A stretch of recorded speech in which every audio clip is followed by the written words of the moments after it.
So, ladies and gentlemen, good evening. Welcome to the press conference of EUROFER, the European Steel Association, on Section 232. We have several guests here and speakers. We are still waiting for the French Minister for Finance and Economy, Mr. Bruno Le Maire. He will be here any minute, but as time is short, we start already now. I would also like to welcome in particular the Spanish Secretary General for Industry and Small and Medium Enterprise, Mrs. Begoña Cristeto. Welcome. We have here Gerd Götz, the Director General of European Aluminium Association. Welcome, Gerd. We have here Luis Colunga, Deputy Secretary General of Industrial European Trade Union, who is basically representing all the manufacturing industry unions in Europe. Welcome, Luis. We have from the European steel industry the President of EUROFER, Mr. Gert van Poelvoorde. And we have also here today Bernhard Hallemans, who is the COO, Stainless and Electrical Steel Europe of Aperam. So I think as time is short and our Spanish guest has to leave in around about 40 minutes, we start now, and I would like to invite the President of EUROFER, Gert van Poelvoorde.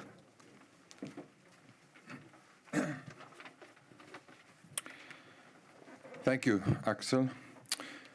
So first of all, dear ministers, colleagues, ladies and gentlemen, let me start by first thanking all the presents here, and also I hope that the Minister of France will still come. This shows a bit the importance of what is happening today.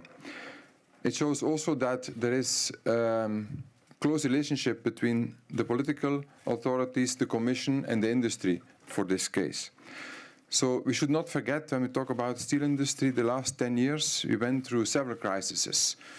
Let me remind you that 2009 we had the financial crisis, in 2011 we went through the Eurozone crisis, and in 2015-16 we were hit by the Chinese flood of imports, which pulled our industries very strongly down. This is all in about 10 years. Now we are again in a new crisis, and the crisis, let's call it the crisis US Section 232. So where we will be hit, as you have seen last week in the decision made by President Trump, with 25% tariff on the steel imports in US across the board. So this is a problem not only for the steel imports, this is also a broader problem. This is also a problem for the global trading system. I must say that when I heard this news, my first reaction was a bit one of astonishment, very big surprised and puzzlement, because the US at the end is a good friend and they are very good business partners of ours. So it's very surprising to see that we will be hit by their measures, and it is hard to understand, it's hard to see why European companies should be considered as a threat to the US economy and to the US security. And it's hard to even to understand why the US needs the US Section 232, because they have, as we have in Europe, they have similar institutions as we have to protect the market economy from subsidized imports or from unfair trade. Even the number of anti-dumping cases that are active in the United States are much higher than in Europe, and also the tariffs on those anti-dumpings are much higher than in Europe. So, but let me maybe first put together some volumes, to frame a bit the discussion. So, the European Union has been exporting in 2017 about 30 million tons of steel.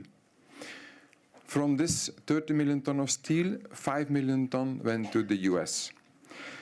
So, this is already the first hit we will get. The 5 million tons we are exporting to the US will now be hit with 25% tariff.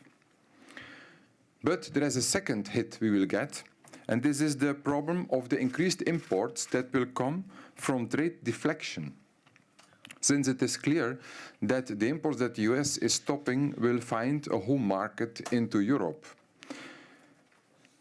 And then, when you take a look at the numbers, you have to imagine that Europe has been importing 40 million tons last year, in 2017. This is a new record, a peak since crisis, even after having the dumping cases in place. By the way, the US imports is about 35 million tons steel. So the imported volume in Europe is even higher than the imported volume in the United States.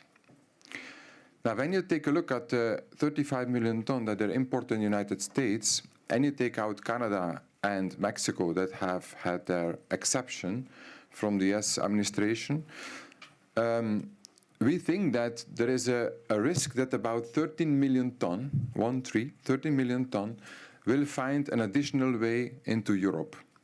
So when you know that the 40 million ton is already a peak, and when we will get 30 million ton on top of it, you can imagine what kind of devastating effect this will have on the steel industry, which has just started the last 12 months to recover from everything what I mentioned and crises before. So when this will happen, you can be sure that again thousands and 10,000s of jobs will be at stake. 30 million ton imports on top on the 40 million ton is disastrous. So that's why we are here, and that's why we hope that also the political authorities and the political leaders and the Commission will stand shoulder on shoulder to find solutions on this. Our preferred solution, by far, of course, is that the European Union would find an agreement with US in the form of an exception or in the form of a real good agreement. But we don't know whether this will happen. We know that there is time until 23rd of March. 23rd of March is the day where the tariffs will really come on stream. So let's hope that the European Union is successful in this. In parallel, when this will not happen, we cannot sit still and not prepare. So we have to prepare. We have to make a plan to safeguard, to introduce safeguard measures, as the European Union has been doing in 2001 and 2002, as there was a similar decision of the United States. Now, I'm not going to go into details what these safeguard measures should be. There are multiple possibilities. For me, there are two important topics here. First, it has to be fast. So we cannot, and we have had a lot of discussions in the past on trade defense instruments in Europe. So we cannot afford, in this case, when the tariffs are hitting the markets on 23rd of March, to discuss months and months to come to conclusion. So it has to be swift and fast. The second is that, of course, independent on what you define, it has to achieve the goal. So it has to work. And of course, in Europe, we are still fighting for free trade. So it has to work under the normal WTO resolutions and regulations. Now, we should not forget that this whole thing is coming from one single problem. It is the overcapacity that the steel industry is facing since years. And that is a topic we have been discussing for years now, and is also on the agenda of the Global Forum of Steel Excess Capacity. So this is the place where this problem should be solved. There is no solution in very strong, absurd protective measures when there is a solution in overcapacity steel reduction. The overcapacity of steel was on the program of the G7, of the G20, of the OECD. All world leaders are discussing this. This is the way it has to be done. And there, in this discussion, the US is a very strong ally. US and EU and the European Union are fighting together to have this solved. This is the place where we should have this discussion. And let me maybe first close with a last remark. We do not fight for protective measures. We fight for just a free and fair trade and a rules-based trade. This is what WTO is standing for. This is where Europe has been fighting for. This is where US has been fighting for. And I really hope that US is going to fight further for this. The rule-based trade is partly being pushed by the United States in the past. They are the core of this rule-based trade. They have been defining those measures themselves together with a lot of companies. So let's hope that they are going in the same direction. They don't change track and they keep on going to have this resolved on a WTO level. So I'm looking forward to your questions and to the discussions when we can go further in detail onto this. Thank you. Thank you, Gert. Now we have a translation here for Spanish and French, and of course English as well for any of the speakers, and later on also for the questions. Now I propose the following order. We continue first with the steel representatives, Bernhard Hallemans, COO. Now I see the Minister Bruno Le Maire, Minister for Economy and Finance of France, has arrived. Welcome, Mr. Minister. So I just mentioned we have, of course, the translation for French and Spanish as well. So if the Minister and the Secretary General also would like to use their own language, that is, of course, possible here tonight. Now, I propose that we just continue with one short statement from another CEO of the European steel industry, from Aperam, and afterwards we go to the representative of the aluminium industry, Gerd Götz, and then to the unions, Industrial, Luis Colunga, and afterwards we go to the representatives of the member states. So please, Bernhard.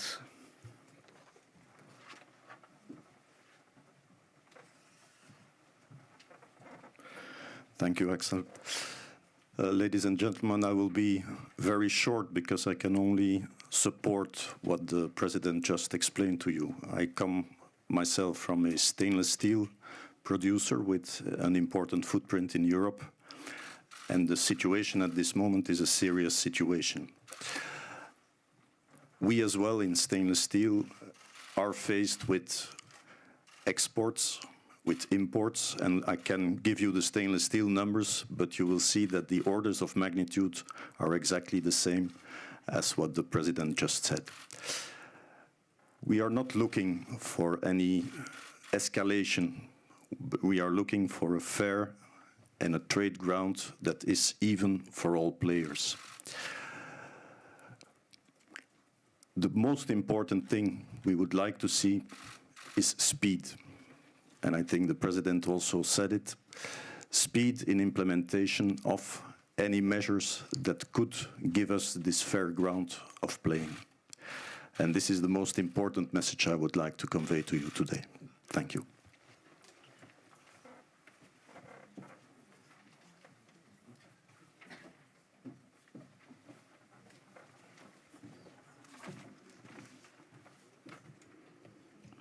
Good evening, and EUROFER, thank you for inviting European Aluminium.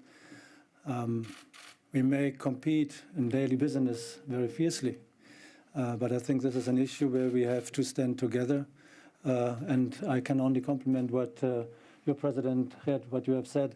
These are really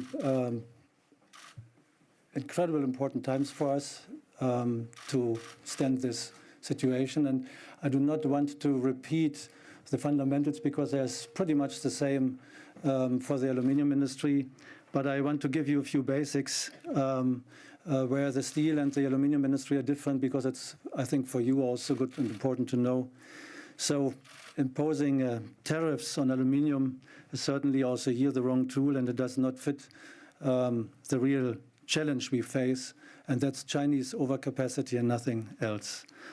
One can summarize the triple negative effect of unjustified tariffs as follows. First, they will further imbalance global trade flows. Second, they will undermine the strong EU-US trade synergies. And third, they will deviate attention and political momentum from a long-standing solution on the steady increase of the Chinese excess capacity. Just imagine, while we all expect a positive outcome of the discussions between the US and the EU authorities on 232, the aluminium capacity in China is growing quarter after quarter. Excess capacity alone in China last year totaled 11 million metric tons of aluminium. This is 40% of the rest of the world's total production, and even 5 times bigger than Europe's production. Believe me, the healthy global demand for aluminium is driven by energy-efficient and low-carbon solutions for building, for automotive, for packaging markets. And instead of thinking about innovative pathways and reinforce the unique synergies with the Americans, the 232 announcement will spark distrust and destabilize global trade flows. I can hardly understand who can benefit from such a move. Probably too few and only for a very short time. We all know customers and consumers of our material will in the end pay the bill. But there's more. We will see a disruption of the current trading relationship between the aluminium sectors in the United States and Europe, which have strongly interlinked value chains and a significant number of multinationals operating in both territories. And above all, we also expect that the measures will likely result in a redirection of aluminium products from third countries to Europe.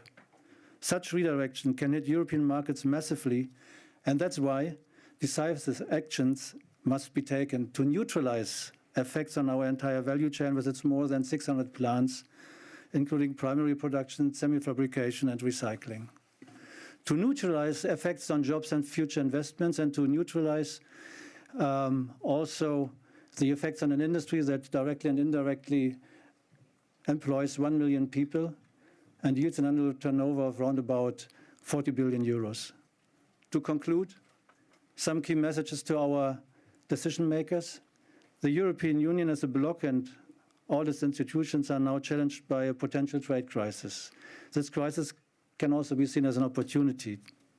Europe should speak with one voice and define a clear plan to respond to any attempt to impose unjustified duties to our strategic industries. 232 measures will neglect the root cause of today's global aluminium unbalances, increasing overcapacities in China and unfair trade practices that follows. This should be the global agenda, and the EU should set it right and soon with partners like the US. We urge Brussels and Washington and all other G20 members to continue to work together in creating an enforceable global playing field through a global aluminium forum, as already suggested last year by the G7, and as we see already taking place with the steel industry. And of course, we do not wish to see retaliation that would further escalate the situation. But should the US act in this dossier with a formal confirmation of measure, we count on the EU Commission, shoulder to shoulder with the member states, to defend its aluminium industry by taking appropriate and commensurate measures, including immediately implement surveillance measures to monitor market developments and, if necessary, to safeguard measures. We also count on member states to schedule an extraordinary meeting to prepare for an adequate response, and the European Parliament to speak loud and clear this week in plenary, showing the necessary EU unity that can lead to real game changer. Europe should show leadership and demonstrate to all citizens that together it's possible to define a fair and global agenda on trade.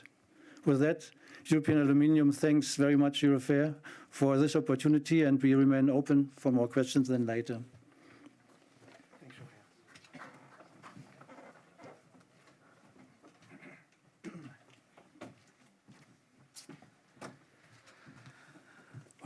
Thank you very much for the invitation. I don't know why I'm in the far left, but well, okay, well, yes, it's true that it's a big opportunity to be here, the politicians, the companies, authorities, and the producer and the union.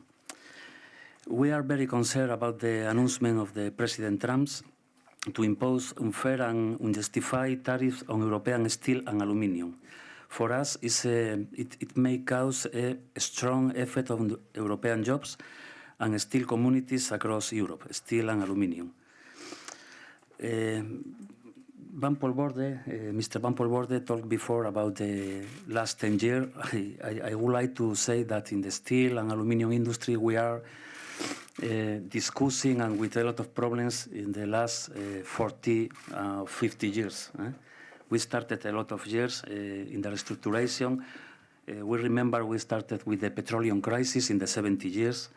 After, with the Berlin fall, the Berlin Wall, when fallen, there are some countries in Eastern Europe that today are in restructuration, because in Bulgaria, in Romania, and other countries, the steel and aluminium restructuration is keeping, and we are working in a strong restructuration. There are numerous companies on merger. We are now in the steel and aluminium working in mergers, in acquisition. We are in a strange and difficult situation. Remember the discussion about the joint venture, the Tata Steel, ThyssenKrupp, due to the crisis. The acquisition of Ilva by ArcelorMittal is now dealing with the European Commission. We are in a very difficult moment. And now with the President Trump, well, we continue. We imagine 1 year ago, 1 year more or less ago, when Mr. Trump won the election, that started very difficult times in Europe. I remember the day that Trump won the American election. We were in a demonstration here in Brussels, the 9th of November, fighting against the problem in the steel and other sector. We are here fighting with the ETS reform because we want a clean economy, a clean companies, but with time, with just transition time. We were fighting with the trade defense instrument because, you explained before, we have a treat with the Chinese imports, with the Russian import, with other imports. For this reason, the Union, we are 40 years fighting with this sector. Now the sector is managing to get back on its feet with increased pressure such as ETS, as I said before, and accessing clean and affordable energy. The European sector faces enough challenge without a potential trade war being thrown into the mix. We don't want a trade war. But I want to be honest, we want that the Commission take the measures that we need. We don't know what's the future. You talked about the next step of United States, but we ask the Commission to defend our workers, defend our industry, defend our sector, aluminium and steel. Industrial Europe supports all the steps from the European Union in taking fair and just action and calls for immediate market surveillance and crucial safeguard measures to be put in place. We must protect our industry. We must protect our workers in Europe because we think that we are now in risk, and it's a serious risk. The European steel and aluminium industries produce high-quality products. We export to the United States, you say before, 5 million tons of steel. We don't export aluminium, but the risk is the imports from aluminium with this kind of measure. But it's a high-quality product. We are very concerned with the decision of Mr. Trump, and also we are very concerned with the statement from the United Steelworkers, the trade union from the United States, because yesterday in a statement talked about unfair steel and predator steel. And we in Europe are not working in an unfair and predator way. We have skills, we have high-quality work, we have lot of investment. We are discussing a social dialogue with the companies, and we are not predators. We are not the third countries. We are the European Union workers, and we are working in a fair way. In Europe, we play by the rules. We respect international trade law, and we have fought hard for European Union trade defense measure in line with World Trade Organization rules. We are agree with you told before, because we are not third countries, we are not China, we are not other countries, because here we work with social rights. And this is very important, because everybody is talking about unfair, but we are talking about the rights of the worker. And here in Europe, we are working with social rights. It's very important for us. The measure of Trump talking about the national security of the United States is an excuse. I said last week to my colleagues that if I was an American worker, I was an American citizen, I will be very happy, because if my security is with the 25% of taxes, of 10%, say, well, okay, I agree, because if we are working in a security way, we are a citizen in security, but I think the geopolitical is another thing. We are very concerned that Donald Trump, the same day that talked about the European Union and other countries like Australia, Canada, talked about the unfair practice and predator practice, the same day say, no, I agree to have a meeting with the North Korean president. Well, I don't know what is more risk to the security of the United States, the steel, aluminum of Europe, or this kind of meeting. But it's the decision of Donald Trump. But it's an excuse. We need to be very clear. Talking about national security is an excuse. In the United States, there are trade defense instruments, as Mr. Van Poelvoorde said before, and more than in Europe. And we want to talk with the American people face to face, say, well, what's your problem? And the problem, what's the real problem of the aluminum and steel?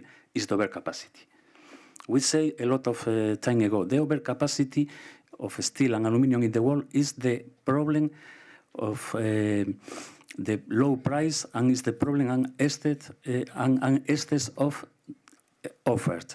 This is the real problem, and we want to be very clear. In Europe, there are no overcapacity, and it's also in the United States there are no overcapacity, and we want to work together with United Steelworkers, with Industrial Global, is our sister organization, working about overcapacity in the future, because it's not our problem, it's the problem of China and other regions, but it's not the European problem. And what we ask the politician, it's true that there are OECD committee talking about overcapacity, the G20, the G7, there are a lot of committees, but there are talking, and there are no results. There are no results because it's increasing the production in China, in other countries. For example, in Iran, the production will be increasing the double in 5-7 years. And in Europe, we are always reducing. It's not our problem, and we need to work very fast and with solution, talking about overcapacity. This is the real problem. To finalize, we want to say the European Union, you need to work on it. We want safeguard measures. We don't want, a commercial war, a trade war, but we want to defend our industry, our workers, and we'll be very, very, very active in defending our sector. At the end, we have some meetings with the European Commission. We have some meetings with United Steelworkers, the American Union, very, very close, to talk about it and to defend our steel and to say very clear that the problem of the national security is not the European Union. We are very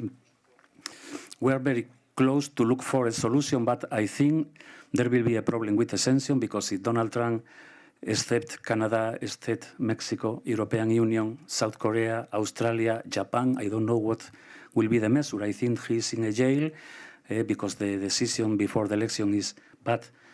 If there are no this sanction from the European Commission, we will be very clear. Talk about our capacity and fight against this kind of measure.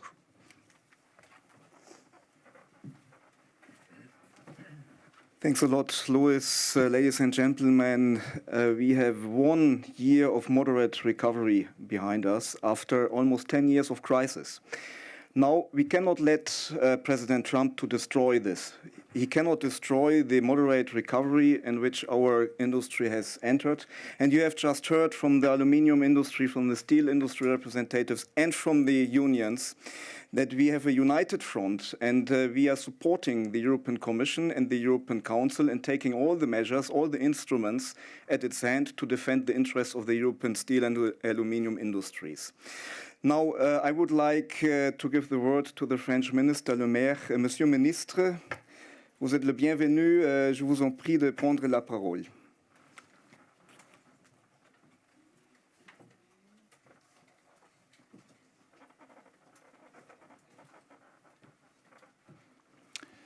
Thank you, Mr. President. I don't want to be too long, but because I'm here, first of all, to listen to your assessment and listen to your views.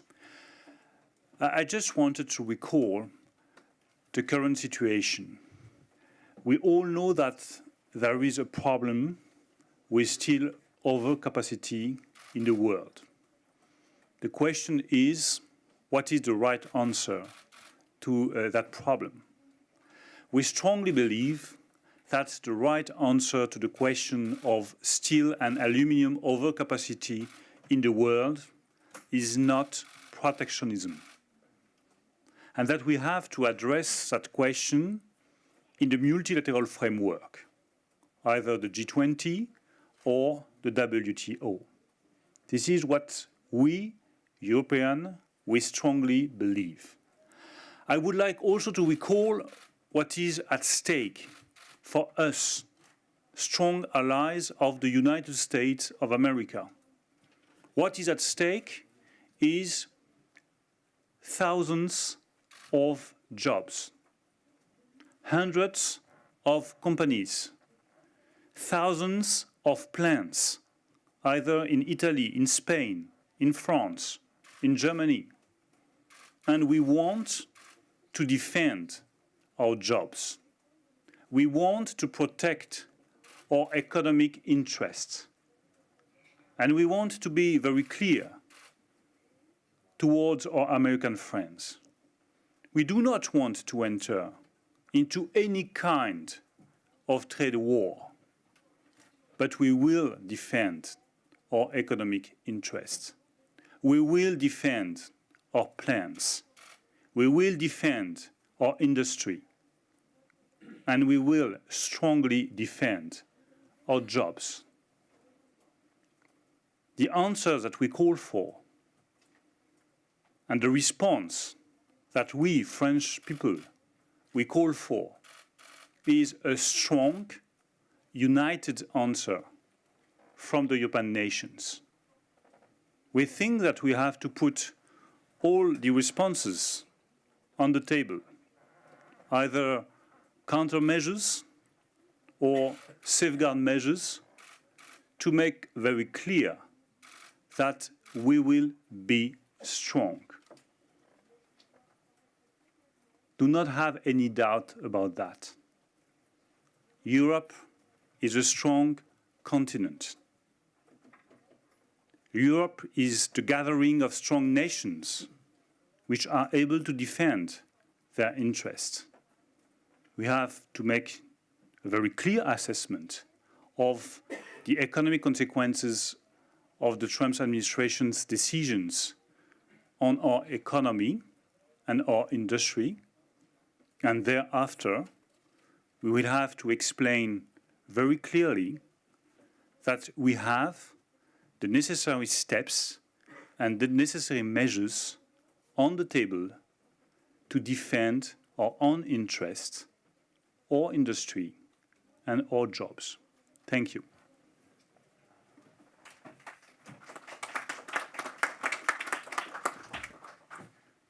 Thank you, Mr. Minister. Mrs. Cristetto, please.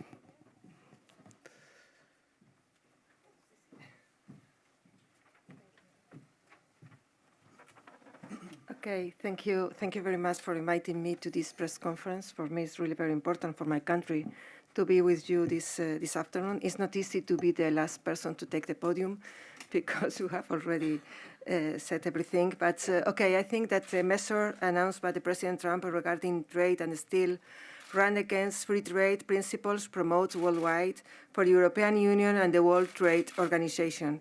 This measure will have a very negative impact on the EU steel production and exports. They will also have a damaging effect on the US export using steel as an input. The results will be lower trade, higher prices, and a more protectionist and nationalist attitudes towards world trade. This will reduce economic and social welfare of the countries concerned. We have to take measures to protect this sector for unfair trade restriction by the US and agree that the European Union coherent common response to this unilateral measure taken by the USA is necessary. Thank you very much for your attention, and I'm afraid I have to leave because I have to take a plane. But the most important is that you can count on Spain. Thank you. Thank you very much.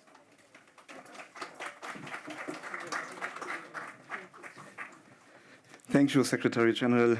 Thank you very much, Mr. Minister. These were indeed very encouraging words. And again, we thank the Council, the Minister, and you in particular for your courage to support our industry here also tonight and in the coming days. Of course, we have maybe still some days to go until the 23rd of March. when the decision on Section 232 will have to be implemented. And maybe there are some days where still will be some room for negotiation in order, of course, to exempt the European Union member states from the measures, but maybe also to find some agreement on the way forward on global overcapacities, the root cause of the decision of Section 232. Now, I would suggest that we go around now for questions and answers. Please identify yourself and identify also maybe the person you would like to see answering the question. So I start here in the first row. David Iago from Argus Media.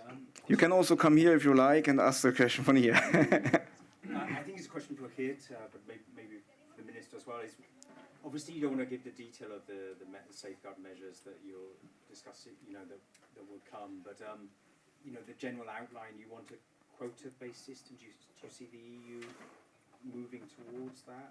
And then in terms of the timing, do you think it can come quick enough to actually be of use? I take this here. I don't know whether it's working. No, it's not working. Maybe this one. Perfect.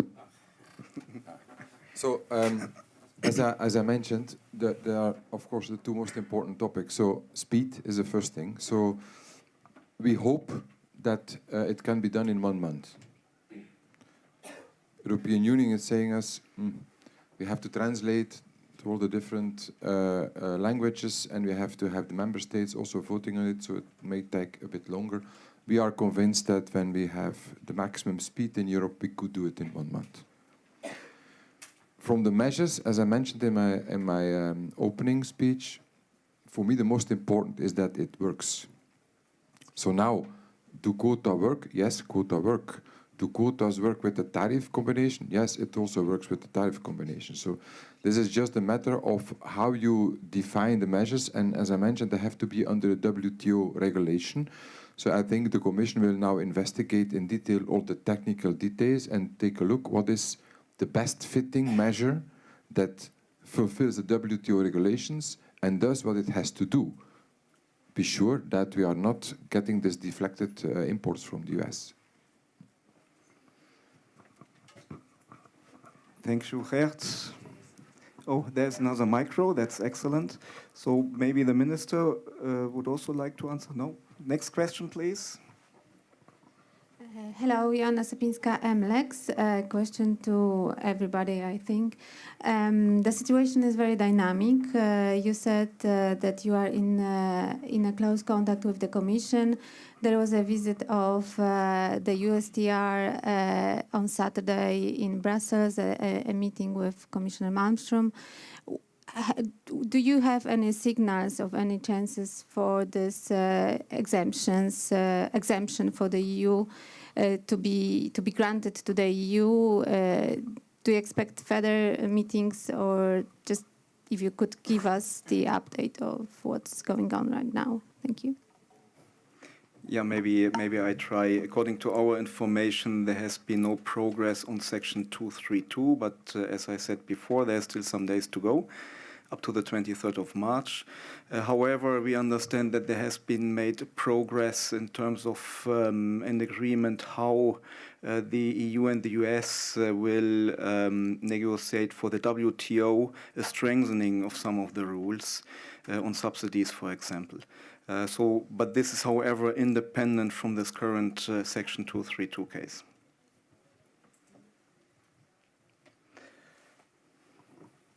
Philip Blankenship from Reuters. A question more for you, Mr. Le Maire.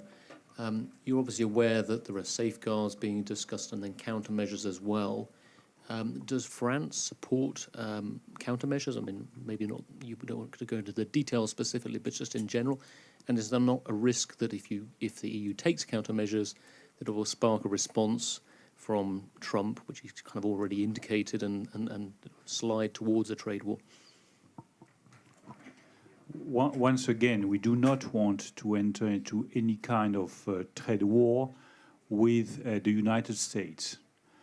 But I think that the most important risk would be not to take any risk and not to give any answer, any response to the decision of the Trump administration. We were not the ones who decide unilateral measures against the steel and the aluminium industry in France, in Germany, in Italy, in Spain, and in all Europe. So we have to give a response to that decision. I strongly believe that the most important risk for Europe would be not to give any response to the unilateral measures decided by the Trump administration, because it would give the impression to the European people that we are weak, that we do not have any possibility to answer to those decisions. And my deep belief is that if the European people have the impression that you remain without any response to that kind of decision, they will lose confidence in European politicians and in the European Union as a whole.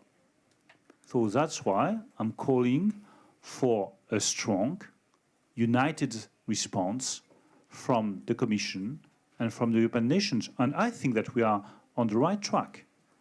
I carefully listened to the answers and to the statements from the Commissioner, from different people from the Commission, and I think that we all share the same assessment of the situation, and we all share the same necessity of responding to the Trump administration. I just had a meeting with Cecilia Malmström, and I think we exactly share the same point of view on the situation. And that's good news for Europe, that's good news for European nations, and that's good news for European people. Thank you, Mr. Minister. Since you have the microphone, maybe 3 more questions for the ministers. Who has a question for the minister? Maybe one in French, if possible. Otherwise, I run the risk of being criticized. In French, that will remove some of the hand raisings. The gentleman with the red scarf, please. Please identify yourself. Thank you. My name's David Price. I In write French? but also Schumann project, Schumann.info. And that's why I'm addressing this question to the Minister and maybe others. But the word fair has been used several times. I wonder whether the whole of the steel industry's got on the wrong step to start off with. There was a secret meeting between the Commission and Mr. Mittal, who owns the largest steel company in the world, beyond the size of the Chinese companies. ArcelorMittal was involved in price fixing for 18 years, one of the biggest scandals and cartels. But under the European system, we had a way of getting a fair solution, which was a tripartite solution between trade unions, steelmakers, and the people who are not here are the consumers. And I wonder whether we can get this back on track. I'm not aware of that kind of meeting. I just want, before answering to a last question, but please in French, and then I will have, unfortunately, to leave. And I would like to thank you for that very useful meeting, because everybody has to be aware that what is at stake is really very important, not only for nations, but for people, for workers, for all jobs. So I'm not aware of that kind of meeting. What I can assure you is that we really want to stick to our international commitments and to the international rules, and we have to come back to multilateralism. I really think that unilateral measures are not the right way of dealing with the question of steel overcapacity in the world. French. Who speaks French? Merci, la radio-télévision suisse. Toi, Milierina. Monsieur le ministre, jugeant par les différentes déclarations de l'administration américaine, parfois un peu contradictoires, est-ce que vous pensez que c'est vraiment une question d'acier Est-ce que c'est dans les discussions sur l'acier qu'on trouvera la solution ou peut-être l'administration américaine a des autres intentions? Merci. Moi, je ne fais aucun procès d'intention à l'administration américaine. Les États-Unis sont nos alliés, les États-Unis sont nos amis, et le peuple américain est un peuple ami. Mais je suis bien obligé de constater, comme le font tous les autres États européens, les décisions qui viennent d'être annoncées par le président Trump. Une augmentation des tarifs sur l'acier de l'ordre de 25%, une augmentation des tarifs sur l'aluminium de l'ordre de 10%. Toutes ces décisions devront être confirmées dans les semaines qui viennent. Et la France considère que l'Union européenne doit apporter une réponse forte et unie à ces décisions américaines. Elle considère que la bonne réponse aux surcapacités en matière d'acier ne peut pas être une réponse unilatérale et que nous avons besoin d'une réponse multilatérale, soit dans le cadre du G20, soit dans le cadre d'une organisation mondiale du commerce. Et nous appelons donc l'Union européenne et la Commission à envisager toutes les mesures nécessaires pour faire respecter les intérêts européens, que ce soit des contre-mesures ou des mesures de sauvegarde qui permettront de protéger nos intérêts économiques.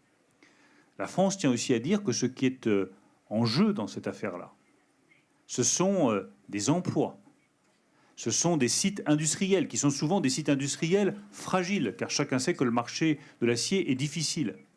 Il est donc parfaitement légitime que l'Europe défende ses intérêts en matière industrielle et en matière d'emploi.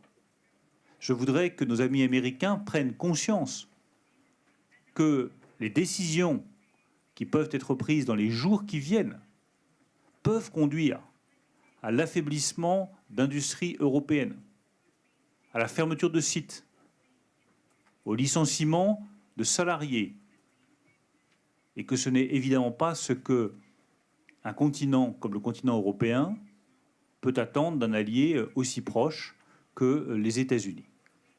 J'ai eu l'occasion de rencontrer la commissaire européenne Cecilia Malmström tout à l'heure pour lui dire que la France partageait son évaluation de la situation et la nécessité d'envisager toutes les mesures disponibles pour défendre nos intérêts économiques, nos intérêts en termes d'emploi, nos intérêts sur l'acier et sur l'aluminium. C'est parce que nous serons forts entre Européens, parce que nous serons unis entre Européens, que, je l'espère, nous pourrons éviter une guerre commerciale qui ne fera que des perdants. Je vous remercie. Merci. Merci, Monsieur le Ministre.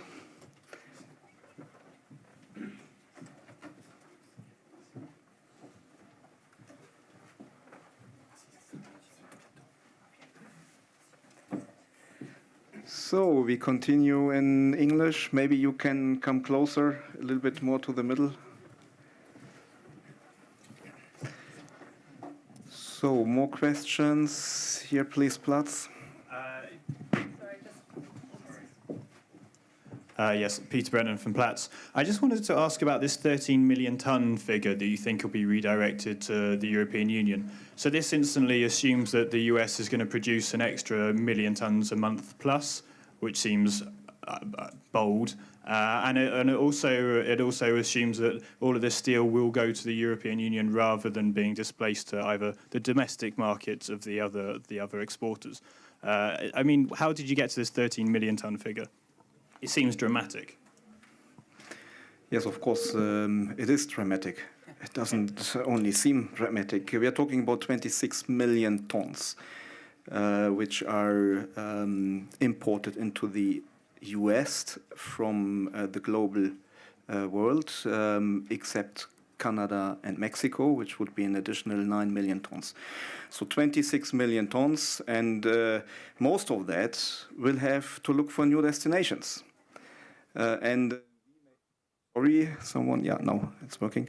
So we made an estimation that at least half of the 26 million tons will have to look for new destinations. And of course, the European Union is the major open market. So naturally, this would be the first direction. So it could be 13 million tons, it could be 8 million tons, but it will be catastrophic, that's for sure.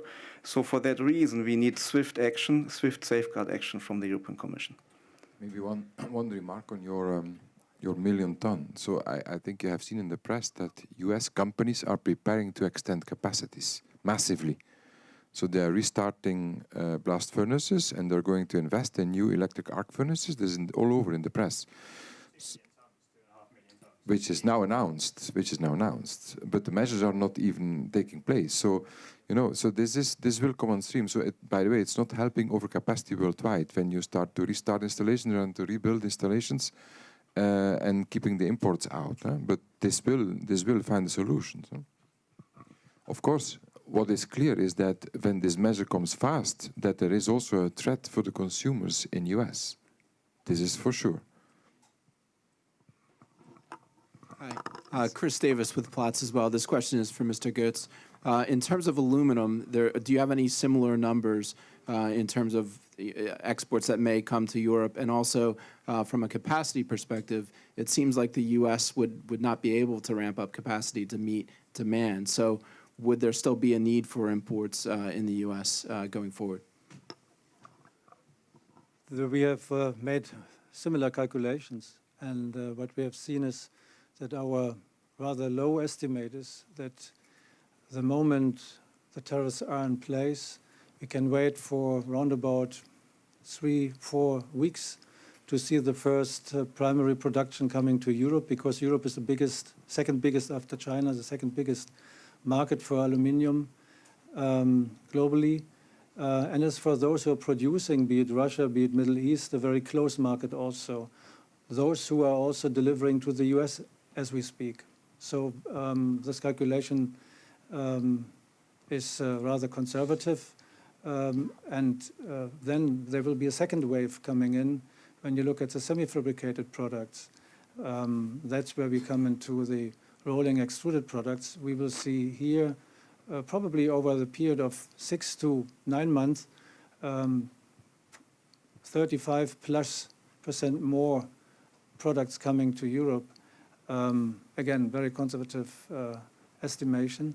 That's why the surveillance is so important, that we can react as fast as the products come to Europe, that we have a system that keeps it on the level of the last 3 years, for instance. So quite a similar situation in terms of the redirection we will see. And Europe is an attractive market. That's good to hear again, but it's in these cases, if used based on a unilateral measure, certainly not the way how fair trade should be done.